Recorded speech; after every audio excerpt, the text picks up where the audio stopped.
자, 오늘 주님께서 부활하신 거룩한 부활주일입니다.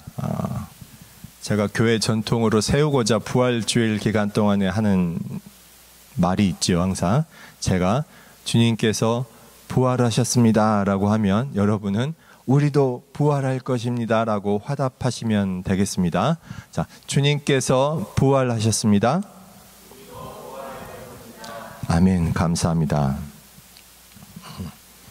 우리가 사순절 기간부터 계속해서 마가복음 말씀을 통해서 예수님에 대해서 보았습니다. 마가복음 1장 1절에 가장 그 위대한 그 선포, 하나님의 아들 예수 그리스도 복음의 시작, 이 말씀을 기억하시기 바라요. 그런데 마가복음을 통해서 보니까 어땠습니까? 누가 그 사실을 알았나요? 아무도 몰랐죠. 근데 가장 먼저 안 것이 사람이 아니었습니다. 영적인 존재들이 먼저 알았어요. 다른 복음서를 통해서 보면 천사들도 물론 알았고요. 마가복음서를 통해서 보면 더러운 귀신들과 악한 영들이 알았습니다.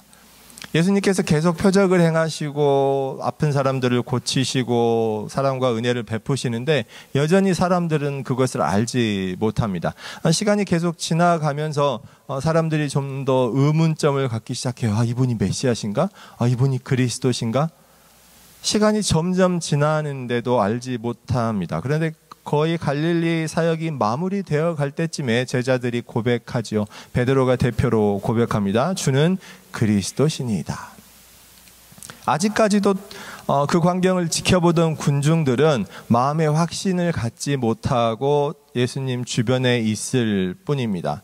그리고 예수님 주변에 엄청나게 몰려들었던 그 사람들은 그리스도의 복음을 알고 몰려든 사람이 아니라 자신들의 필요를 위해서, 몸이 낫기 위해서, 현실의 축복을 위해서, 자기가 이루고 싶은 것을 이루기 위해서 예수님께 몰려들었던 사람들이었죠. 의외로 예수님을 적대했던 바리새인이나 서기관들이 그리스도라는 확실한 증거를 갖게 되었습니다. 그런데 어떻습니까? 그들의 마음에는 장벽이 있었어요. 자기들이 알고 있는 성경적인 지식으로 볼 때는 분명히 그리스도 같은데 그리스도라고 인정하기에는 자기들의 마음이 그걸 받아들일 수가 없었던 거예요. 이분이 메시아고 그리스도라면 우리를 먼저 받아주셔야 되는데 예수님께서 이 땅에 오셔서 가까이 하는 사람들이 자기들이 멸시했던 신분이 낮은 자들, 가난한 자들, 병자들을 가까이 하니까 도저히 견딜 수가 없었던 것이죠. 그래서 일부는 예수님을 잡아 죽이려고 하고 일부는 예수님께 와서 표적을 요구합니다. 그러니까 예수님께서 표적을 주지 아니하리라 라고 말씀하셨어요. 다른 복음서에서 보면 내가 요나의 표적에는 줄 것이 없다라고 말씀하기도 하셨습니다. 그 이유에 대해서도 제가 설명드린 기억이 납니다. 이제 가장 마지막에 예수님께서 예루살렘에 입성하시면서 세상의 왕이신 것, 그리스도로 오신 것을 선포하셨어요. 이제 사람들은 환호합니다. 호산나 다윗의 자손이요. 그렇게 환호했다가도 예수님께서 붙잡히시고 십자가에 못 박히시는 것을 보고 완전히 돌아서서 조롱합니다. 비난하고 욕하고 같이 저주합니다. 예수님 곁에서 절대로 떠나지 않겠다고 했던 제자들도 다 도망칩니다. 완전히 실패라고 생각했죠. 그리고 이제 예수님께서 십자가에서 돌아가셨습니다. 하루가 지나고 이제 주님께서 부활하신 아침, 오늘 본문 말씀을 보니까 여인들이 무덤으로 올라갑니다. 어떤 분들은 이야기하기도 하세요. 여자분들의 믿음이 남자보다 훨씬 낫다. 그 이유가 뭡니까? 예수님께서 십자가에 못 박히실 때 남자 제자들은 다 도망갔죠. 근데 여자들은 도망가지 않습니다. 그리고 이렇게 무덤에 올라가는 것도 여인들이 올라가지요. 남자는 올라가지 않았습니다. 이것을 근거로 여자분들의 믿음이 훨씬 좋았다라고 하시는 분들도 있습니다. 굉장히 뿌듯한 표정을 지으시는 것 같은데, 네. 제가 그걸 꼭 부인한다기보다는 굳이 그렇게까지 생각하실 필요는 없어요. 그냥 같습니다. 왜냐하면 남자 제자들이 막 도망치고 여자들이 도망치지 않은 이유는 체포 대상이 아니기 때문에 그래요. 그것은 반란죄와 연관된 것이고 어떤 주도적인 일을 행할 때 남자들이 앞서서 반란을 행하기 때문에 병사들이 체포하는 대상이 남자들이에요. 여자는 체포하지 않습니다. 여자는 예를 들어 약간 일종의 재산처럼 여겨지고 하기 때문에 예수님이 유대인의 왕이라는 로마의 반란 혐의가 있다는 혐의로 체포되든 혹은 유대인 제사장들이 체포를 하든 위험한 사람들은 예수님을 따르던 남자 제자들인 거예요. 그 사람들을 체포해야 하는 것이죠. 여성들은 그 사람들의 안중에 없었어요. 그러니까 여자 제자들은 도망칠 필요가 없었던 것이죠. 반면에 남자 제자들은 자기들이 살기 위해서, 체포당하지 않기 위해서 다 도망가 버린 것입니다. 마가복음서에서도 보면 그냥 혼입을 덮고 있다가 그냥 이불까지 벗어두고 벌거벗은 채로 도망칠 정도로 그들은 생명이 달린 문제였던 것이죠. 오늘 무덤에 올라가는 여인들도 마찬가지입니다. 무덤에 올라가서 예수님을 장사하려고 물품을 준비해서 가는데 어떤 그리스도의 복음에 대한 확고한 믿음을 가지고 올라간 게 아니에요. 예수님과 그동안 쌓았던 인간적인 정리로 이분을 추모하는 마음으로 장사 지내기 위해서 올라갑니다. 그 증거로 무덤이 빈 것을 보고 깜짝 놀라죠. 예수님께서 보이셨는데도 불구하고 여인들은 예수님인지 깨닫지 못합니다. 그냥 벌벌 떨며 무서워서 그냥 한마디도 하지 못하는 것이죠. 자, 그리고 나서 길을 걸어가는 두 남자 제자에게 예수님께서 나타나십니다. 근데 이 두 남자 제자도 깨닫지 못해요. 기가 막히죠? 갈릴리로 가라라고 말씀하셨는데, 갈릴리에서 만나볼 것이다라고 말씀하셨는데 제자들은 갈릴리로 가지 않습니다. 물론 예수님께서 제자들에게 나타나셔서 갈릴리로 가라라고 말씀하신 건 아니었죠. 자, 그런데 우리가 사순절 기간 동안에 마가복음 1장부터 8장까지의 내용을 쭉 보았는데요. 그 8장까지의 내용, 예수님께서 사역하셨던 그 지역 무대가 바로 갈릴리 지역입니다. 그러니까 예수님께서 주로 제자들을 데리고 주로 사역을 행하셨던 지역이 주로 갈릴리 지역이었어요. 제자들은 예수님께서 부활하신 소식을 듣고 갈릴리로 가야 됐던 거죠. 그런데 가지 않았습니다. 왜 그렇죠? 예수님 부활하신 것을 믿지 못했기 때문입니다. 자, 마가복음 1장 1절의 가장 위대한 선포, 하나님의 아들 예수 그리스도 복음의 시작, 이 말씀을 누가 알았다고요? 알지 못했어요. 영적인 존재가 먼저 알았고 그 다음 차츰차츰 알아가기 시작합니다. 그리고 가장 마지막에 로마 백부장이 이 사람은 하나님의 아들이었구나라고 고백하죠. 뭘 보고요? 그 로마 백부장이 뭘 알아서요? 유태인의 전통에 대해서 아무것도 모르는데 예수님 십자가에서 돌아가신 것을 보고 갑자기 그렇게 고백합니다. 그것이 바로 하나님의 은혜고 인도하심이에요. 이제 복음이 이방인에게 그렇게 선포될 것을 알려주신 겁니다. 그런데 예수님의 부활도 마찬가지예요. 가장 영적으로 민감했던 존재가 먼저 압니다. 그래서 마가복음이 유달리 막달라 마리아라는 이름을 먼저 집어넣었어요. 왜 그렇습니까? 전에 귀신 들렸던, 7 귀신 들렸던 존재잖아요. 그래서 굉장히 영적으로 민감한 사람입니다. 더러운 귀신과 악한 귀신이 먼저 예수님을 알고 고백했듯이 막달라 마리아도 먼저 알았어야 했어요. 부활하신 주님을. 그런데 처음에는 아무것도 모르고 그냥 무서워서 벌벌 떨다가 나중에 알았죠. 그래서 제자들에게 달려가서 말합니다. 베드로에게 말합니다. 주님이 부활하셨다고. 그런데 제자들은 어떡합니까? 믿지 않죠. 주님이 부활하셨다는 소식을 듣고 믿지 않습니다. 자, 그 다음에 길을 걸어가는 두 남자 제자에게 나타나셨는데 이것은 유태인 전통에 관련된 의미입니다. 뭐냐면 지금하고는 해당이 전혀 없어요. 하지만 유태인의 법률로는 여자가 증언하는 것은 법적인 효력이 전혀 없었습니다. 남자가 증언해야 돼요. 그것도 한 명은 안 되고 최소 2명이 증언해야 됩니다. 그러면 합법적인 증거의 위력이 있는 거예요. 증인이 되는 것이죠. 그래서 예수님께서 남자 제자 둘이라고 딱 집으신 거예요. 처음에는 남자 제자들도 몰랐어요. 근데 예수님이 알려주시니까 알게 됐죠. 나머지 제자들에게 가서 증언한 거예요. 우리가 예수님을 만났다. 예수님께서 다시 살아나셨다. 그런데 그 말을 들은 제자들의 반응이 어때요? 여전히 믿지 않습니다. 자, 그 이전에 막달라 마리아의 말은 여자의 말이니까 안 믿었다고 치더라도 합법적으로 증인될 수 있는 두 남자의 증언은 믿었어야 됐어요. 그런데도 불구하고 믿지 않죠. 그래서 이제 예수님께서 11 제자 앞에 나타나셔서 그들을 야단치시는 거예요. 그게 바로 오늘 본문의 내용입니다. 사실 마가복음에서 복음을 행하신 그 사역의 내용과 부활하신 이후에 부활하신 복음을 듣고도 우리가 믿지 않았던 그 내용이 똑같이 이루어집니다. 사실 지금도 마찬가지예요. 우리 귀에 들려옵니다. 부활에 관한 것, 그리스도에 관한 것, 복음에 관한 것. 듣고 믿는 분이 있고 보고 믿는 분이 있고 듣고도 보고도 믿지 않는 분이 있습니다. 제가 오늘 말씀 시작하면서 예수님께서 부활하셨습니다 할 때 여러분이 우리도 부활할 것입니다 라고 화답하실 것을 요청드렸고 여러분이 그렇게 대답하셨습니다. 이게 얼마나 소중한 고백인지 몰라요.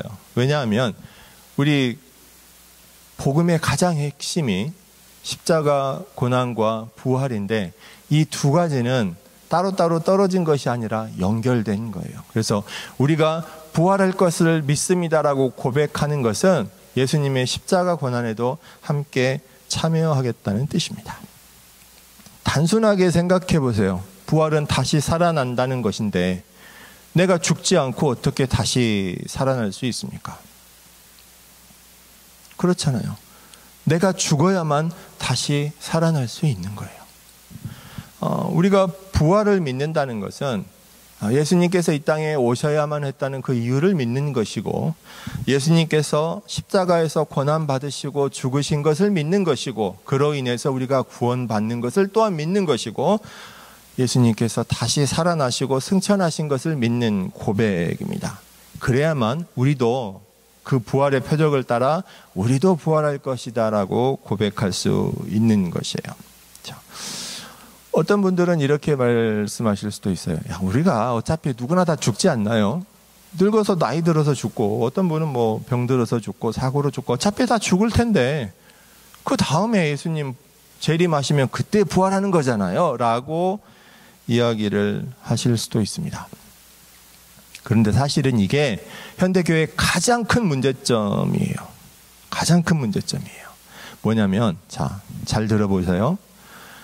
많은 성도분들이 하나님의 은혜 가운데 이 땅을 살아가면서 평안 가운데 하나님의 은혜 가운데 큰 고난 당하지 않고 주님의 은혜 가운데 잘 살다가 평안히 죽고 나중에 언젠가 시간이 많이 지나서 예수님께서 재림하시면 그때 믿었던 성도들도 다 같이 부활해서 하나님 나라에 들어가서 영원히 영생을 누리며 하나님과 함께 살 것이다 라고 믿죠.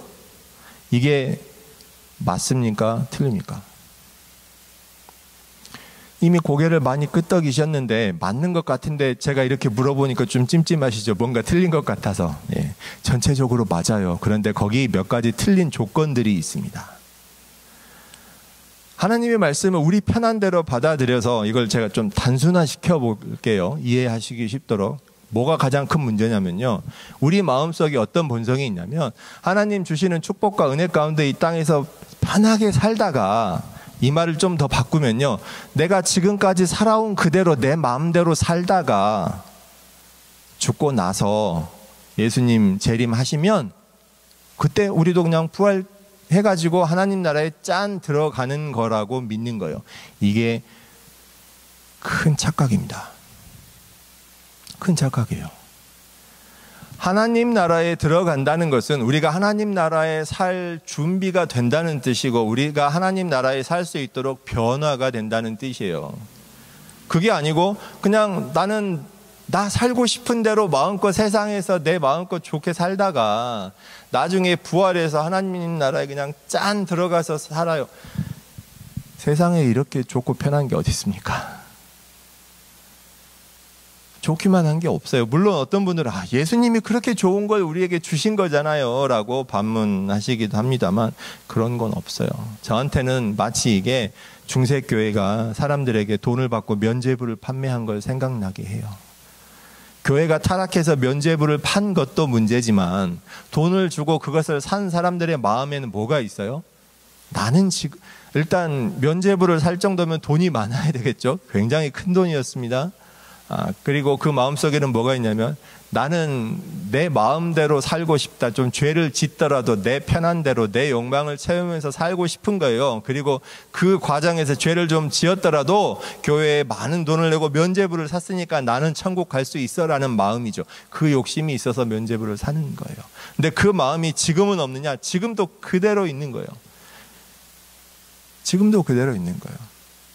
교회에 다니는 많은 그리스도인들, 성도분들의 마음 가운데 하나님의 축복 가운데 이 땅에서는 복락을 누리면서 잘 살다가 만사 형통하다가 나중에 부활해서는 그냥 천국 가는 것, 이것을 최고의 목표로 삼는 거죠.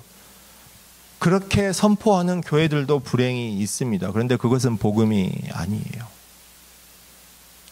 자, 왜냐? 오늘 말씀에도 나오지만 믿고 세례를 받는 자는 구원을 받는다고 했습니다. 왜 여기 세례라는 말이 들어갈까요? 세례는 부활을 상징하기도 하지만 죽음을 상징하기도 합니다. 죽음과 부활이 하나의 세트예요. 어느 하나만 할 수 없어요. 그것이 복음의 비밀입니다. 그러니까 우리는 죽어야 하는 거죠. 아니, 멀쩡히 잘 살고 있는데 뭘 죽으라는 소리입니까? 이 말씀을 바울은 로마서 6장에서 정말 잘 설명하고 있습니다. 화면을 넘겨주세요. 자, 로마서 6장 말씀을 제가 봉독하도록 하겠습니다. 무릇 그리스도 예수와 합하여 세례를 받은 우리는 그의 죽으심과 합하여 세례를 받은 줄을 알지 못하느냐? 자, 우리가 세례를 받는다는 것은 그냥 단순히 의식에 참여하는 게 아니에요. 단순히 내가 앞으로 교회 다니겠습니다. 앞으로 예수님 믿겠습니다. 그 고백이 아닙니다. 예수님께서 십자가에서 사망하신 그 죽으심과 내가 연합하는 거예요. 부활에만 참여하는 게 아니라 예수님의 십자가 고난과 죽음에도 내가 연합해서 함께 하는 것입니다. 그러므로 우리가 그의 죽으심과 합하여 세례를 받음으로 그와 함께 장사되었나니, 예수와 함께 죽는 거예요. 이는 아버지의 영광으로 말미암아 그리스도를 죽은 자 가운데서 살리심과 같이 우리로 또한 새 생명 가운데서 행하게 하려 함이라. 우리가 예수와 함께 죽어야만 다시 살아날 수 있는 거예요. 부활에 함께 참여하기 위한 것이죠. 자, 만일 우리가 그의 죽으심과 같은 모양으로 연합한 자가 되었으면 또한 그의 부활과 같은 모양으로 연합한 자도 되리라. 아멘. 오늘 로마서 6장 말씀을 잘 보시면 우리가 믿어야 하는 부활의 믿음에 대해서 여러 가지 비밀들을 알려줍니다. 바울 당시에는 교회에 십자가의 고난에 함께 참여하고 믿는 사람들은 좀 더 많았던 것 같아요. 그런데 의외로 그런 사람들 가운데, 성도들 가운데 예수 그리스도의 부활에 대해서 확신하지 못하는 사람들이 좀 더 많았는지도 모르겠습니다. 그러니까 바울의 서신서에 나타난 바울의 강조를 보면 예수님의 부활에 대해서 굉장히 강조해요. 부활을 못 믿는 거야? 부활이 가장 중요한 거야. 만약에 부활이 가짜면 우리가 믿는 거 다 헛된 거라고 그렇게 계속해서 강조합니다. 근데 저는 거꾸로 강조하고 싶어요. 그리스도의 복음이 전파되었을 때 전혀 믿지 못하는 분이 있다면 그분들에게는 당연히 복음이 전해져야 되고 교회로 나와야 되는 것이 첫째입니다. 자, 그런데 만약에 교회에 다니고 있는 성도분들을 대상으로 한다면 저는 거꾸로 강조하고 싶다는 거예요. 뭐냐면 부활을 바라는 자들은 당연히 십자가 고난에도 참여해야 한다는 거예요. 내가 부활을 믿는데 십자가 고난은 싫어요. 부활만 좋습니다. 나는 이 땅에서 내가 편한 대로 살고 싶어요. 그리고 부활만 하겠습니다는 안 된다는 거예요. 그건 불가능에 가까운 일입니다. 예수님께서 지금까지 왜 재림하시지 않고 우리는 2000년 넘는 시간을 기다려왔을까요? 하나님을 위해서 예수님이 안 오시는 건가요? 아니면 우리를 위해서 안 오시는 건가요? 우리를 위해서 기다리고 계시는 것입니다. 구원은 죄인이 그냥 용서받는 게 아니에요. 죄인의 회개가 있어야 되고 회개의 열매는 곧 변화로 나타납니다. 자, 우리가 그리스도 안에서 죽는다는 것은 바로 회개가 그 시작입니다. 회개로 전부 끝나는 게 아니에요. 이게 너무 어려운 것만 요구한다고 저도 사실 마음에 찔리기도 합니다. 우리 사랑하는 성도 여러분이 교회에 왔을 때 제가 좋은 말씀, 축복의 말씀만 전하고도 싶은데 어떻게 말씀을 전하다 보면 계속 더 어려운 요구만 드리는 것 같아서 제 마음에도 약간의 짐이 있지만 그래도 그것이 복음의 진리입니다. 제가 조절할 수 있는 게 아니에요. 하나님께서 구원의 비밀을, 복음의 비밀을 딱 정해 놓으셨기 때문에 제가 그걸 어떻게 바꿔서 말씀드릴 수가 없어요. 자, 하나님 나라에 들어가기 위해서는 우리가 하나님 나라에 살 만한 사람으로 변화되어야 한다고 말씀을 드렸죠. 그 변화의 시작이 바로 회개입니다.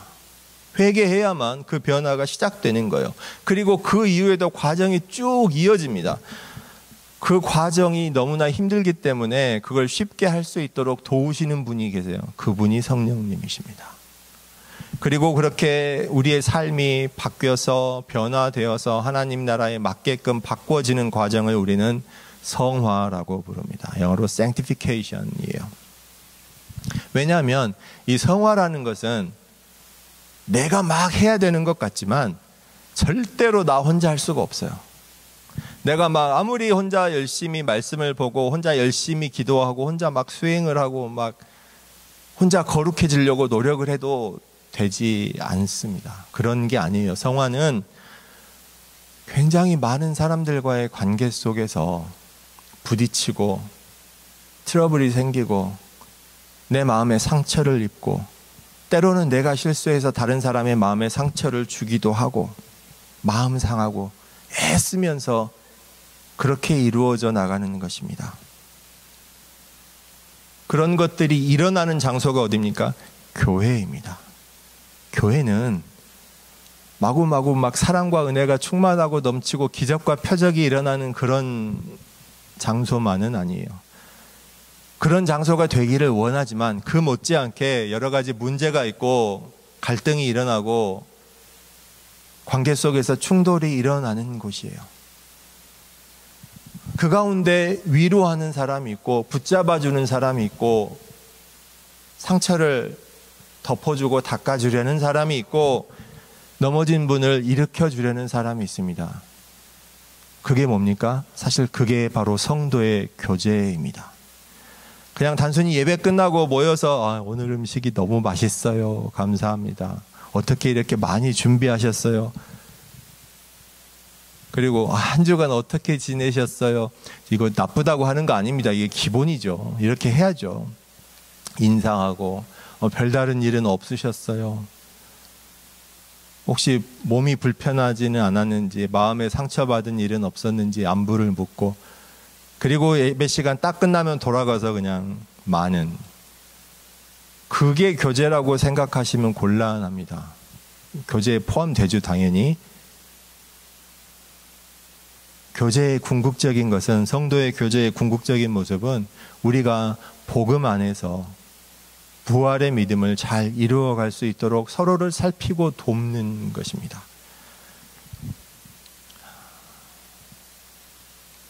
우리가 말씀을 통해서 고백하기 원합니다. 로마서 6장 말씀 화면 한 장 더 넘겨봐 주세요. 한 장 더 넘겨봐 주세요. 네. 바울이 이렇게 고백합니다. 너희도 너희 자신을 죄에 대하여는 죽은 자요 그리스도 예수 안에서 하나님께 대하여는 살아있는 자로 여길지어다. 이것이 우리가 부활을 고백하는 믿음의 비밀입니다. 멀쩡한 우리가 죽어야만 한다는 것이 아니고 우리 안에 있는 죄악된 것들을 함께 예수 그리스도의 십자가와 함께 죽어야 한다는 것이죠. 바울은 이것을 내 정욕과 탐심을 십자가에 못 박았다고 고백합니다. 그리고 나서 이제 말하죠. 예수 안에서 하나님께 대해서는 살아있는 자로. 그러면 우리의 삶이 바뀌게 되는 것입니다. 그것이 바로 하나님 나라에 들어가게 된다는 비밀입니다. 그리고 그것이 바로 세례의 비밀입니다. 단순히 세례라는 의식에 참여해서 막 침례가 중요하고 물 부어야 되고 물을 뿌리는 건 어떻고, 그게 중요한 게 아니에요. 세례의식을 나 예전에 세례의식 받았는데 다시 받고 싶어요. 그게 문제가 아닙니다. 내가 진실된 마음으로 내 삶을 통해서 그리스도의 죽으심과 그리스도의 부활하심에 함께 참여하는 것, 내 믿음으로 고백하는 것, 그것이 세례 받는 것의 비밀입니다. 오늘 사랑하는 두 성도의 입교의식, 세례 재확인의식이 있는데, 그것이 바로 그 비밀 때문에 굉장히 중요합니다. 비록 어려서 아무것도 알지 못하고 세례의식에 참여하였지만 믿음과 신앙 안에서, 교회 공동체 안에서 양육되어서 하나님의 은혜 가운데 자라오다 이제 성인이 되어 하나님 앞에 자신의 신앙으로 고백하는 것입니다. 내가 그리스도의 십자가 고난에 함께 참여하고 그리스도의 부활하심에 함께 참여합니다라고 고백하는 것이죠. 이게 바로 회개이고, 회개를 통한 성화의 시작이고, 그리스도를 믿는 성도의 삶인 줄 믿습니다. 사랑하는 성도 여러분, 오늘 예수님께서 부활하신 날입니다. 그래서 우리도 부활할 것입니다. 이 믿음이 우리와 함께 하기를 주님의 이름으로 축원합니다. 또 이 기쁜 소식을 널리 전할 수 있기를 주님의 이름으로 축원합니다. 막달라 마리아와 여인들에게 나타나시고 두 남자 제자에게, 그리고 모든 제자들에게 나타나신 예수님께서 주신 사명이 그것입니다. 복음을 전하라는 것, 그리스도의 부활의 증인되라는 것, 이것이 바로 복음의 비밀이고 세례의 표적입니다. 이를 믿고 구원의 선물로 부활에 참여하는 축복을 누리시는 저와 여러분 되시기를 주님의 이름으로 축원합니다. 아멘.